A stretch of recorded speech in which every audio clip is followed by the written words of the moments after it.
A man who could see the future vanished without a trace.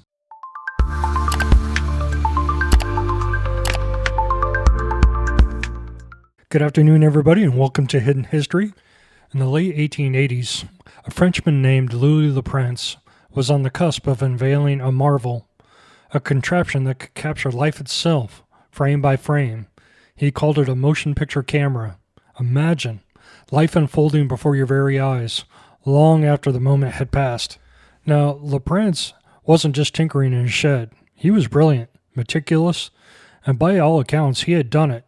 He had filmed scenes, a family in a garden, traffic on a bridge, and those images, they moved. His invention predated the public displays of a certain American inventor by a considerable margin.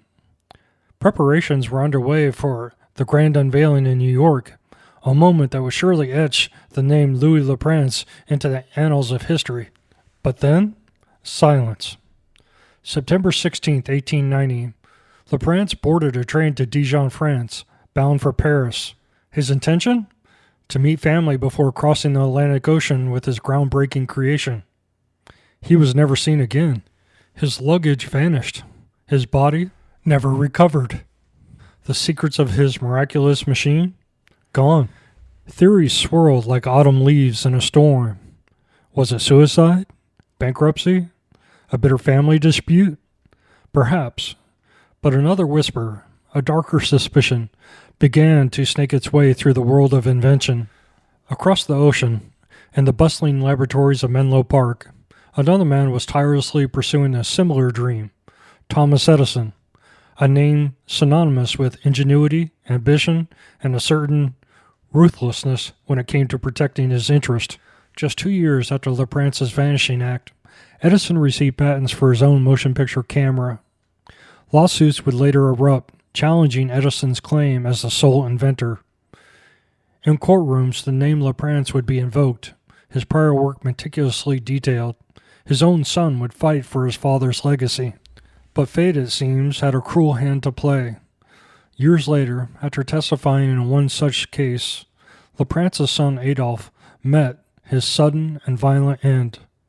It was another shadow falling across this already murky tale. Was it merely coincidence? A tragic string of unrelated events? Or was there a more sinister hand at play? Did the intense rivalry in a race to capture moving images lead to something more permanent? Did the ambition to control a revolutionary technology cast a long dark shadow over the inventor who seemed to have arrived first? We may never know the full truth behind the disappearance of Louis Le Prince. His invention changed the world, yet its father vanished into thin air. A train pulled into Paris with a missing passenger and a mystery that would haunt the history of cinema. Louis Le Prince vanished, his legacy stolen before it could ever be claimed. And who was willing to go to such lengths to keep it from the world?